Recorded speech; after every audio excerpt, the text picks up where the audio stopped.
నా పేరు గౌరీమణి. నేను అనకాపల్లి జిల్లా గవర్నమెంట్ ఐటీ నర్సీపట్నం కన్వీనర్ ప్రిన్సిపల్గా పనిచేస్తున్నాను. 2026 సంవత్సరం గాను ఐటీఐ ప్రవేశముల వరకు 11/7/26 నుండి దరఖాస్తులు చేసుకున్న వారికి కౌన్సిలింగ్ జరపబడుతుంది. కౌన్సిలింగ్ తేదీ 11 నుంచి 15వ తారీఖు వరకు ఉన్నది.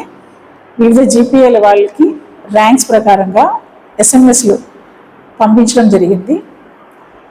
మరలా న్యూస్ పేపర్స్లో కూడా ఇన్ఫర్మేషన్ ఇవ్వడం జరిగింది.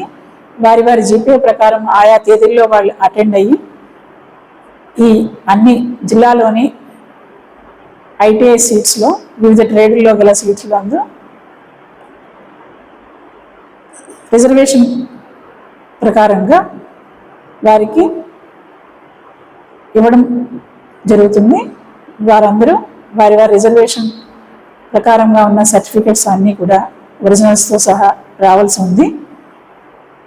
ఈ సమయాన్ని వినియోగించుకొని ప్రతి ఒక్కరి అవకాశాన్ని ఉపయోగించుకుంటారని ఆశిస్తున్నాను. ఇప్పుడు మీరు మొబైల్ ద్వారా అందరికీ మెసేజ్ పంపించారు. మెసేజ్ రాని వారి పరిస్థితి, తెలియని వారి పరిస్థితి, ఏమైనా మీ కాంటాక్ట్ నెంబర్ ఏమైనా ఇస్తారా? ఎవరైనా ఎస్ఎంఎస్లు అందని వారు ఇతర వివరాల వరకు 9491987334 నెంబర్ను సంప్రదించవలసింది.